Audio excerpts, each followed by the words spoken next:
South ఇండియాలోనే biggest sorry store మన Varahi silks మన విజయవాడ ఎంజీ రోడ్ లో డిసెంబర్ 4వ తారీఖున ఘన ప్రారంభం. నమస్కారం, వెల్కమ్ టు ఐ డ్రీమ్. ధర్మ మార్గం విత్ విజిత కార్యక్రమానికి స్వాగతం.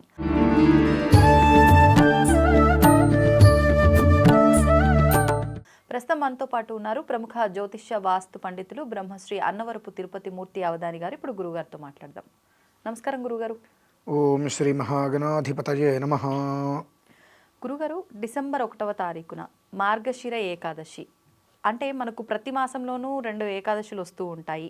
కానీ ఒక్కొక్క ఏకాదశి ఒక్కొక్క పేరుతో ఒక వివరణతో ఆ రోజున ప్రత్యేకించి ఈ విశేషం కనుక ఆచరిస్తే విశేషమైన ఫలితము అని చెప్పి ఒక్కొక్క దానికి ఒక్కొక్క విశిష్టత. మరి విశేషంగా ఈ ఏకాదశికి విశిష్టత ఏంటి, ఆ రోజు ఎటువంటి విధానాలు ఆచరించాలో వివరించండి. తప్పకుండా అమ్మ. ఏకాదశ్యాం పౌర్ణిమాయాం రవిశంకరమనే పివ అని కొన్ని చెప్పబడి ఉంటాయి. అందులో కొన్ని ఆరాధనలు ఏకాదశి నాడు ఆచరించినట్లయితే విశేషమైన ఫలితం. కొన్ని ఆరాధనలు పౌర్ణమి, మరికొన్ని ఆరాధనలు రవి సంక్రమణం అనగా ప్రతి నెల 13-14 తారీఖులు వస్తూ ఉంటుంది. ఇలా ఒక్కొక్క దానికి ఒక్కొక్కటి చెప్పబడి ఉంటుంది. కాకపోతే మార్గశిర మాసంలో వచ్చేటువంటిది ఏకాదశి ఏదైతే ఉన్నదో దానికి పూర్తిదాయక ఫలితం అనేటువంటిది ఒకటి ఉందమ్మా. అంటే జన్మకృతం వా అజన్మకృతం వా జన్మాభ్యాసాతు జన్మ ప్రభృతి. పాపాలు చేయని మనిషి ఎవరున్నారు? పాపాలు చూడని మనిషి ఎవరున్నారు? అబద్ధాలు చెప్పని మనిషి ఎవరున్నారు? అప్రమాణాలు చేయని మనిషి ఎవరున్నారు? ప్రతి 10 మందిలో 9.5 మంది వీళ్ళే ఉన్నారు. ఈ పాపం అనేటువంటిది పెరుగుతూ వెళ్తున్నప్పుడు ఒక స్థాయి దాటిన సమయానికి ప్రకృతి ప్రకోపం వచ్చి ఏదో ఒక రకమైన విపత్తులో పాపాన్ని కొట్టేస్తూ ఉంది. కొట్టేసేది పాపాన్నే కావచ్చు, కానీ అక్కడ మనం నష్టపోతున్నాం. కొట్టేది పాపాన్నే, కానీ నష్టపోయేది ఎవరు? మనం. ఇటువంటి నష్టం అనేటువంటిది మనకు రాకుండా ఉండాలి అని అంటే కొన్ని యోగాలు కలిసి రావాలి.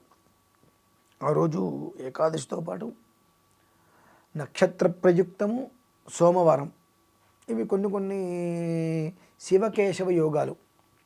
ఇవి ఎప్పుడో కానీ కలిసి రావు. ఈ కలిసి వచ్చినటువంటి పరిస్థితులలో లయం అనేటువంటిది నిర్వీర్యం చేయడానికి మనకు భగవంతుడు కొన్ని అవకాశాలు ఇచ్చాడండి. లయము అనగా లయకారకుడు ఈశ్వరుడు. ఆయన దృష్టిలో లయం వేరు. లయము అంటే ఆయన దృష్టిలో ఆటలు పాటలు అందరినీ ఒకచోటకి తీసుకురావటం.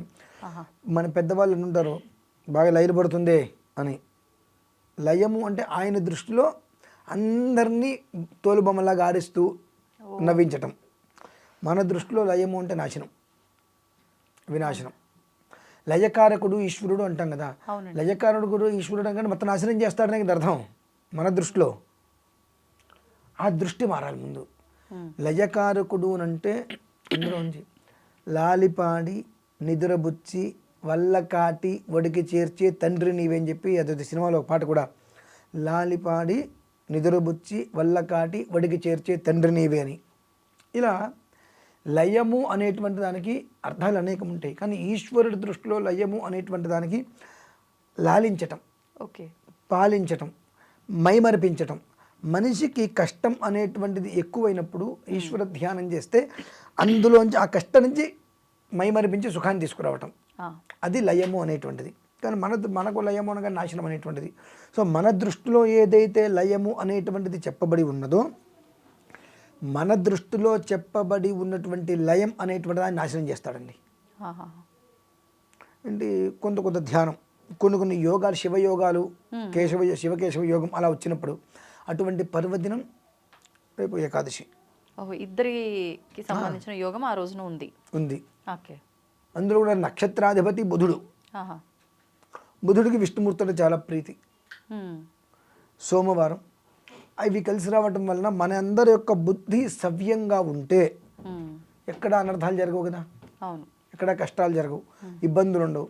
కాబట్టి ఆ సన్మార్గంలో నడవటానికి, సన్మార్గపు దృష్టితో ఉండటానికి, అధర్మమైనటువంటి అన్యాయమైన మార్గాన్ని త్యజించడానికి విశేషమైన రోజు అది.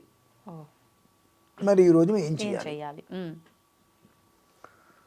ఓం నమ శంభవే చ మయో భవే చ నమ శంకరాజ చ మయస్కరాజ చ నమ శివాజ చ శివతరాజ చ నారాజనాజ విద్మహే వాసుదేవాజ ధీమహి తన్నో విష్ణు ప్రచోదయాతు నమ శంభవే చ మయో భవే చ నమ శంకరాజ చ మయస్కరాజ చ నమ శివాజ చ శివతరాజ చ తా విష్ణో పాహి పాహి యజ్ఞం పాహి యజ్ఞపతిం పాహి మాం యజ్ఞనియం తత్పురుషాయ విద్మహే మహాదేవాయ ధీమహి తన్నో రుద్ర ప్రచోదయాతు తా విష్ణు పాహి పాహి యజ్ఞం పాహి యజ్ఞపతిం పాహి మాం యజ్ఞనియం అని ఈశ్వరుడికి నారాయణుడికి సంబంధించిన మంత్రాలమ్మ. వాటిని అనులోమ విలోమంగా తీసుకొని చక్కగా గురుగారు ఏ రకంగా ఇప్పుడు నేను చెప్పా కదా చెప్పినట్లుగా అంటే మంత్రం మేము చెప్తాం. మంత్రం ఎవరికి అర్హతలు లేవు, ఎలా పడతలా అది పాడేటువంటి పాట కాదు కాబట్టి మంత్రం అనేటువంటిది పాడే పాట కాదు కాబట్టి నేను మంత్ర రూపంలో చెప్పాను. అందరూ కూడా ఓం నమో నారాయణాయ, ఓం నమో భగవతే రుద్రాయ, నామం చేసుకో, నమ శివాయ, నారాయణాయ ఈ నామాలతో శివకేశవుని ఆరాధన చేయండి. ఓకే. ఉదయం పూట ఆరాధన చేసి మాధ్యాహ్నిక ఆరాధన చేసి అంత అల్పాహారం తీసుకొని ఉపవాసం ఉండద్దు, ఓ ఉపవాసం వేరు. అంత అల్పాహారం తీసుకొని సాయంకాలం సంధ్యా సమయంలో చక్కగా 2 కలశాలు శివకేశవులను ఆవాహన చేసుకొని చక్కగా స్వామివారికి విష్ణు సహస్రనామము, శివ సహస్రనామము అండి. 1 గంట అవుతుందండి, మా వల్ల కాదండి.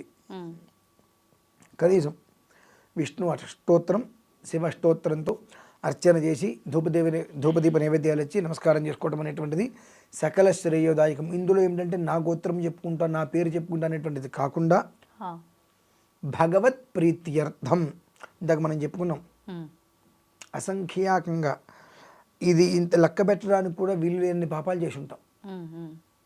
ఆ పాపాల నుంచి మనంతటి మనమే బయటపడితే ప్రకృతి విశృంఖల విజృంభణ నుంచి మనం తప్పించుకోగలుగుతాం. మనంతటి మనం బయటపడే ప్రయత్నం చేయకపోతే ప్రకృతి బయటపడేస్తుంది. అది బయటపడేస్తే మనం పడేస్తుంది.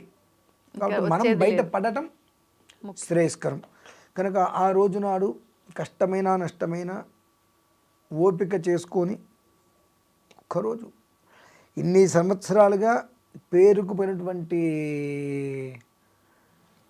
పాపం, దీని తెలుగులో అర్థమైందంటే చెప్పాలంటే మురికి, శరీరం మీద పేరుకుపోయిన మురికిని మనం ఎలా అయితే కనుక సబ్బు షాంపూ వేసి పైకి కిందకి తోముతారు బాగా, అది ఇంకా రాలేదని మొహానంత ట్యాన్ పట్టిందని చెప్పి దానికి ఏదో పూసి బాగా స్క్రబ్ రకరకాలుగా చేసుకుంటూ ఉంటారు. ఇలా ఎలా అయితే కనుక అక్కడ మీకు అందులో కూర్చున్నవన్నీ చేసుకోవడానికి టైం పడుతుందో ఆ రకంగా పట్టినటువంటి మట్టిని, బురదని, దోషాలని ఈ రకంగా నిర్వీర్యం చేసుకోగలిగితే మంచి రోజులైతే మనం చూడగలుగుతాం. సరే, ఈ రాత్రికి మొత్తం అంతా చేసేసామండి, శుభంగా అయిపోయింది మొత్తం అంటే మర్నాడు నుంచి మళ్ళీ రీఫ్రెష్ తట్టుకోవడానికి మనకు కూడా శక్తి కావాలి కదండి. అవును. ఇంత పుణ్యం తట్టుకోవడానికి శక్తి కావాలి, ఇంత పాపం తట్టుకోవడానికి శక్తి కావాలి. రెండిటికి ఉండాల్సిందే అంటారు. పుణ్యం కూడా ఇష్టం వచ్చినట్టు చేసేస్తే అది పుణ్యం అని నిలవనేదండి. పుణ్యం తట్టుకోవడానికి కూడా శక్తి కావాలి. అందుకనే కొంతమంది బాగా అనుష్ఠానం చేసేటువంటి వాళ్ళు కొన్ని పనుల్లో ఉంటారు. ఎందువలన అంటే ఆ శక్తిని వీళ్ళు తట్టుకోగలగాలి అంటే అంత తేలికైన విషయం కాదు. అది తట్టుకునేటువంటి స్థితి వీళ్ళకు కూడా ఉండడం. అంటే ఆ వేడే ఎక్కువ ఇబ్బంది పెట్టేస్తుంది మంత్రశక్తి. ఓకే. మన స్థాయి ఎంత, ఈ కడుపు ఎంత ఉంది, కడుపుకి ఎంత అన్నం తినగలం. అవును. దానికి మించి అన్నం తింటే ఇబ్బంది పడిపోతాం. అలానే పుణ్యం కూడా ఒకేసారి ఇంత పుణ్యం చేసుకుంటే కుదరదండి, అది మనం తట్టుకోలేం. కొంచెం కొంచెం కొంచెం కొంచెం చేయాలి. పాపం కూడా నువ్వు ఒకేసారి చేసినా తట్టుకోవడం కష్టం. కొంచెం కొంచెం కొంచెం కొంచెం కొంచెం కొంచెం చేయమని చెప్పట్లా, కొంచెం కొంచెం తగ్గించుకో పాపాన్ని. కొంచెం కొంచెం అంటే చేయమంటున్నారు, పాపం కొంచెం కొంచెం తగ్గించుకో, పుణ్యం కొంచెం కొంచెం పెంచుకో. నువ్వు పాపం తగ్గించుకుంటావు అంటే పుణ్యం పెరిగినట్టే. కాబట్టి అటువంటి చక్కటి పర్వదినం కాబట్టి ఆ 1వ తారీఖు వచ్చినటువంటి ఆ ఏకాదశిని వదలకుండా, మర్చిపోకుండా దాన్ని గట్టిగా పట్టుకోగలిగితే, అదేదో సినిమాలో లచ్చిందేవి చేయి నువ్వు పట్టుకుంటే నీ చేయి లచ్చిందేవి పట్టుకుంటుంది అంటారు. అలా ఆ పరమేశ్వరుడు కన్నబిడ్డలా నిన్ను పట్టుకున్నటువంటి మంచి సహృదయమైనటువంటి పర్వదినం అది. కాబట్టి ఆ రోజున మాత్రం ఎట్టి పరిస్థితుల్లో వదులుకోకుండా ఈ ఒక్క విధానాన్ని ఆచరించి సుఖంగా ఉండాలని చెప్పి నేను కోరుకుంటానమ్మా. ధన్యవాదాలు గురుగారు.